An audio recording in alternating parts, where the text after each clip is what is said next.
اصلاح کی دو قسمیں ہیں، ایک مادی لحاظ سے اپنے آپ کو ٹھیک کرنا، ایک روحانی اعتبار سے اپنے آپ کو ٹھیک کرنا۔ ہمیں ٹھیک ہونے کے لیے دونوں طرح سے ٹھیک ہونا ہے، جسمانی اعتبار سے بھی اور روحانی اعتبار سے بھی۔ روحانی میں پھر دو چیزیں، دل کے اعمال اور ظاہری اعمال۔ تو میں یہ عرض کر رہا تھا کہ جتنی بھی یہ چیزیں ہیں، چاہے آپ ظاہری اعتبار سے اپنے آپ کو ٹھیک کرنا چاہو، چاہے آپ روحانی اعتبار سے، اس کے لیے جو بنیادی چیز ہے وہ ہے ہمت۔ وہ کیا ہے؟ ہمت۔ آپ کچھ بھی کرنا چاہتے ہو، ہمت کے بغیر نہیں ہو سکتا۔ دو چیزیں چاہیے ہوتی ہیں، ایک صحیح نالج مل جائے، ایک ہمت ہو۔ نالج ہی صحیح نہیں ہے تو آپ کو پتہ ہی نہیں چلے گا کہ صحیح راستہ ہے کون سا۔ مثال کے طور پر آپ نے اپنی صحت ٹھیک کرنی ہے، کسی نے آپ کو بتا دیا کہ 6 پراٹھے روزانہ کھاؤ گے تو طاقتور ہو جاؤ گے۔ آپ نے ہمت کر کے 6 پراٹھے کھانا شروع کر دیے تو کیا طاقتور ہو جاؤ گے؟ خود پراٹھا بن جاؤ گے تھوڑے دنوں میں۔ آپ 6 برگر کھانا شروع کر دیے، خود برگر بن جاؤ گے تھوڑے دنوں میں۔ حالانکہ ہمت تو آپ نے بہت دکھائی، لیکن آپ کے پاس نالج صحیح نہیں تھی۔ بعض دفعہ نالج صحیح نہیں ہوتی۔ اب 6 گلاس اٹھ کے لوگ صبح نہار منہ پانی پی رہے ہوتے ہیں نا، بعض ڈاکٹروں کے کہنے پر۔ وہ نارمل آدمی اگر یہ کرے گا تو نالج صحیح نہیں، بیڑا گرک کر دے گا اپنا۔ ہاں، کسی بیماری میں ڈاکٹر نے بتایا الگ بات ہے۔ تو نالج صحیح ہو انسان کے پاس، لیکن اتنا بھی کافی نہیں ہے۔ ہمارے پاس بعض دفعہ نالج صحیح ہوتی ہے، ہم سب کو پتہ ہے 5 نمازیں فرض ہیں، یہ نالج ہے یا نہیں؟ لیکن پڑھ لیتے ہیں کیا؟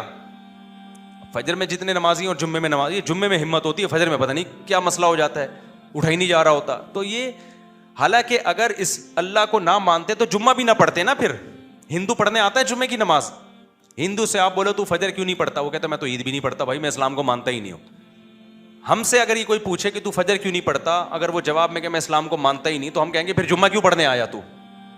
اس لیے وہ مانتا ہے اسلام کو، تبھی تو جمعہ پڑھنے آ رہا ہے نا۔ لیکن جس اللہ نے بتایا جمعہ فرض ہے، اسی نے فجر کو بھی کیا قرار دیا؟ فرض۔ لیکن فجر میں مارکیٹ سے لوگ کیا ہوتے ہیں؟ شارٹ۔ وجہ کیا ہے؟ جمعے کے لیے اتنی زیادہ ہمت نہیں چاہیے جتنی ہمت فجر کے لیے چاہیے۔ تو نالج کا مسئلہ نہیں ہے، مسئلہ ہے کم ہمتی کا۔ تو میں اس پر پچھلے ہفتے بیان لے کے چلا تھا کہ کم ہمتی 2 وجہ سے ہوتی ہے۔ ہر مصیبت کے پیچھے کم ہمتی ہے، سستی ہے، پوستی پنا جسے کہتے ہیں۔ ڈاکٹروں سے سنا ہوا ہے جاگنگ کرنی چاہیے، نہیں کرتے، ابے چلا ہی نہیں جاتا یار، کون کرے گا، چھوڑو پڑے میں۔ سنا ہوا ہے حکیموں ڈاکٹروں سے بادام کھانے چاہیے، ابے کون چھیلے گا بیٹھ کے، برگر آ منگا، پیزا پھوڑ پھاڑ دے۔ ڈاکٹروں سے سنا ہوا ہے سگریٹ صحت کے لیے کیا ہے؟ نقصان دہ، ابے جب چھوڑو تو ایک ٹینشن ہوتی ہے یار، وہ پی لو یار بس۔ 20 چیزیں ہیں جن کی ہمارے پاس صحیح نالج ہے، مگر اس نالج پر عمل کیوں نہیں ہو رہا؟ کم ہمتی کی وجہ سے۔ سمجھتے ہو گے نہیں سمجھتے؟ تو یہ پوائنٹ سمجھ میں آیا کہ نہیں آیا؟ اب ہمت جو پیدا ہوتی ہے نا، کم ہمتی جو ہوتی ہے، کم ہمتی کی بھی 2 وجوہات ہیں، ایک روحانی وجہ اور ایک مادی وجہ ہے۔ روحانی وجہ تو میں بتاؤں گا اس کا علاج کیا ہے۔ روحانی کا مطلب یہ کہ آپ صحیح ہیں، آپ کے باڈی کم ہمت نہیں ہے، باڈی ایک پاورفل ہے، طاقتور جسم ہے۔ ایک مثال دیتا ہوں، آپ کی نیند ہی پوری نہیں ہوئی، 2 دن سے جاگے ہوئے ہو، تو کسی بھی کام کی ہمت پیدا ہوگی آپ میں؟ کسی بھی کام کی ہمت نہیں ہوگی۔ اب یہ جسمانی وجہ ہے، روحانی وجہ ہے، جسمانی وجہ ہے۔ اس کا علاج کسی بزرگ کے بیان سننا نہیں ہے کہ آپ بزرگوں کے بیان سنیں تاکہ ہمت پیدا ہو، یا موٹیویشنل اسپیکر کو۔ اس کا علاج ہے سو جا، نیند پوری کر لے، دماغ فریش ہوگا، ورنہ اور مرے گا تو۔ تو مادی وجہ بھی ہے اور روحانی وجہ۔ اب مادی وجہ، جو گورے ہیں یا لبرل سیکولر لوگ ہیں، صحت بنانے میں بڑے ایکٹیو ہوتے ہیں، وہ ہمت ہوتی ہے، مذہب میں بالکل ڈھیلے ہوتے ہیں۔ وجہ کیا ہے؟ کہ ان میں کچھ روحانی خرابی ہوتی ہے، آخرت پر جیسا ایمان ہونا چاہیے وہ نہیں ہوتا، جنت جہنم پر جو یقین ہونا چاہیے وہ نہیں ہوتا، اللہ کی جو محبت ہونی چاہیے وہ نہیں ہوتی، دنیا کے مسافر خانے کا استحضار ہونا چاہیے وہ نہیں ہوتا۔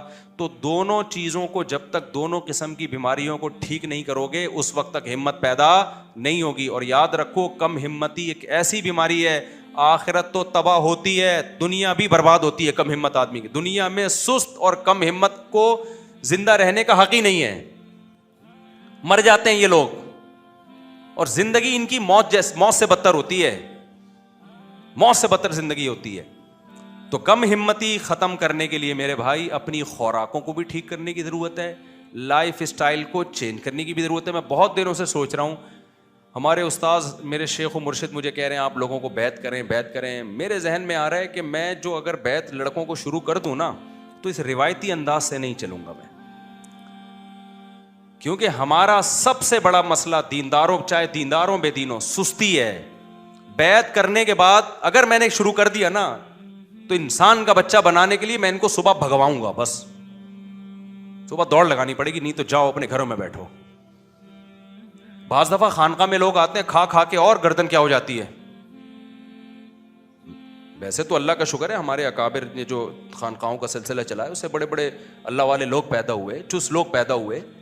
لیکن اب زمانہ کیا ہو گیا ہے, چینج ہو گیا ہے.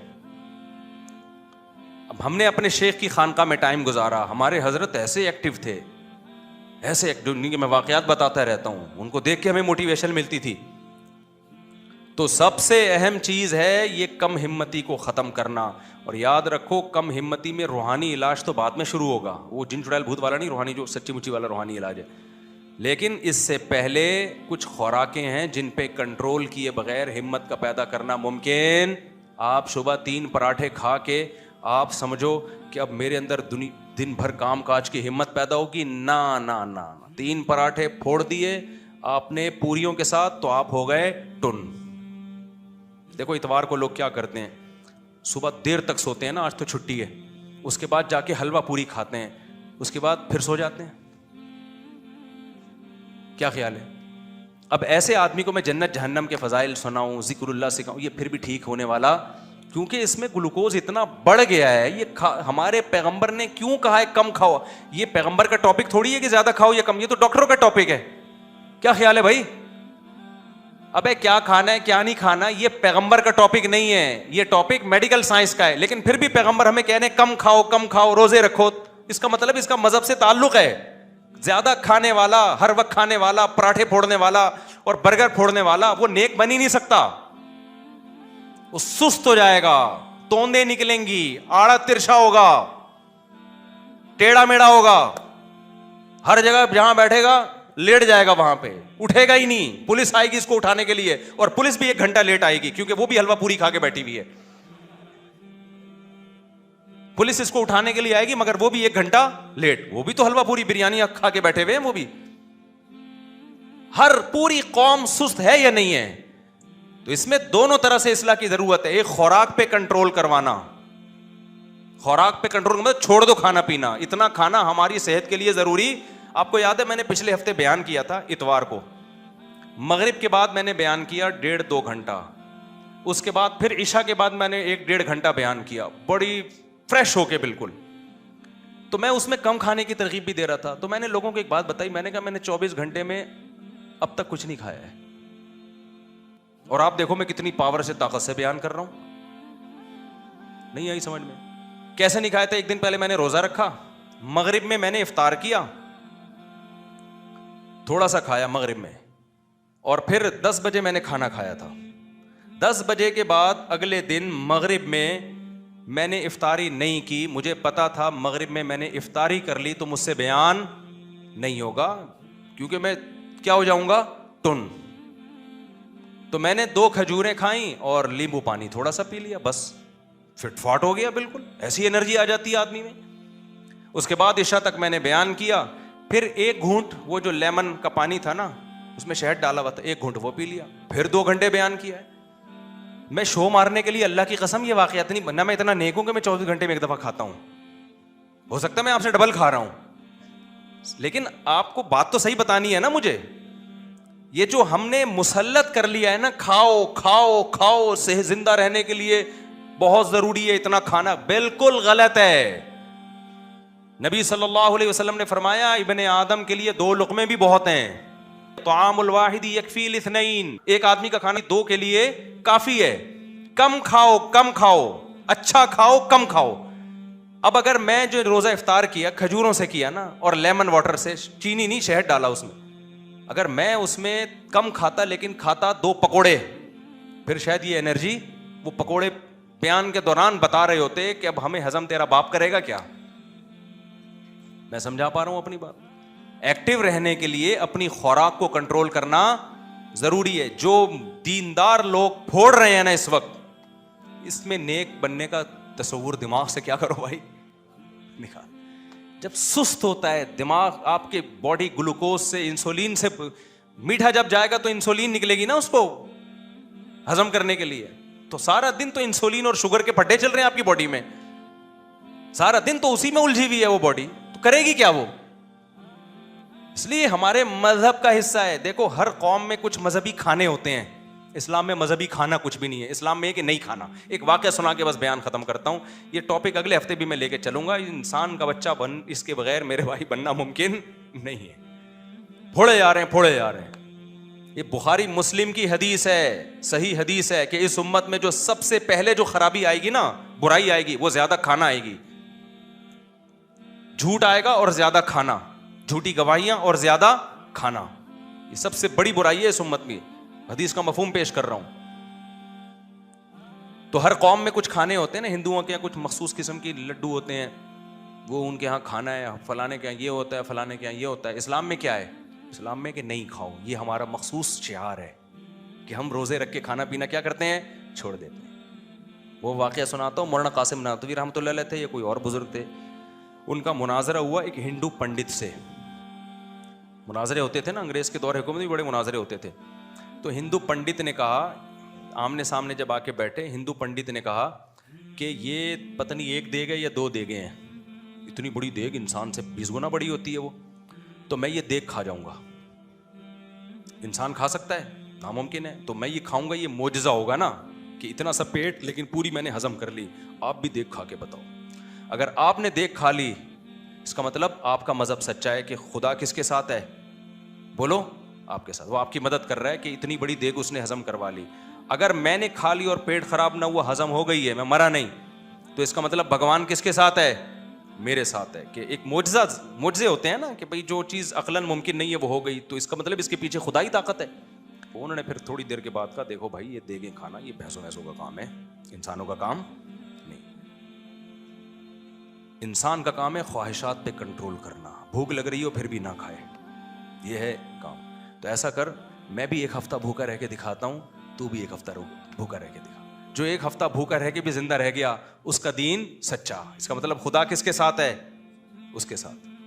وہ نہیں بیٹھ سکا اس میں. تو میرے بھائی, کھانا پینا گائے بھینسیں ہم سے زیادہ کھاتی ہیں, یہ ان کے لیے چھوڑ دو. ہمارا کام کیا ہے؟ کھانے پینے پہ بولو کنٹرول کرنا. آپ کہتے ہو یہ بادام پستے اخروٹ ہم کیسے کھائیں گے؟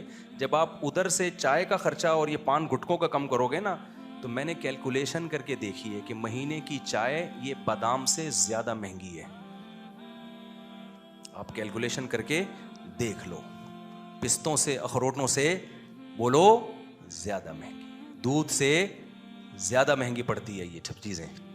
تو خیر, یہ میڈیکل سائنس کا شعبہ ہے, کیا کھانا ہے کیا نہیں کھانا. میں تو صرف یہ کہہ رہا ہوں کہ اپنے منہ شریف پہ کنٹرول کرنے کی کوشش کرو, اور اس کا بہترین حل اللہ رسول نے ہمیں بتایا, روزے رکھنا. کیا خیال ہے بھائی, کیا کرنا ہے بھائی؟ میں نے ایک بیان میں لوگوں کو کہہ دیا 10 روزے رکھو, میں بھی رکھوں گا. میں نے تو رکھ لیے. 9 کے بعد اس دن کیا ہوا کہ میری آنکھ نہیں کھلی, پھر ایک بعد میں نے کمپلیٹ کیا. تو میرے بیان پہ لوگوں کے کمنٹس آئے کہ ہم نے آپ کے کہنے پہ روزہ رکھا, مصیبت میں پڑ گئے, سارا دن کوئی کام نہیں ہوا, کمزوری سے حالت نڈھال ہو گئی. تو خوب سمجھ لو یہ وقتی ہے, کیونکہ عادت جس چیز کی پڑی ہوئی ہے تو اس کو چینج کرنے میں ٹائم لگتا ہے. تو کوئی بات نہیں, سو کے گزار لو. 3-4 دن کے بعد یوز ٹو ہو جاؤ گے, عادت ہو جائے گی. صحابہ کرام 2 کھجوریں کھا کے جنگیں لڑی ہیں, فتح کی ہیں, تو وہ بھی تو اسی مٹی کے بنے ہوئے تھے نا. 2-4 دن لگتے ہیں یوز ٹو ہونے میں. وہ کمزوری نہیں ہے, وہ ایڈکشن ہے, عادت ہے. دماغ کہہ رہا ہوتا ہے ڈال کچھ پراٹھے, ڈال کچھ, کیا ہے کیوں نہیں کھایا تو نے, وہ دماغ ٹینشن میں آیا ہوا ہوتا ہے. 3-4-5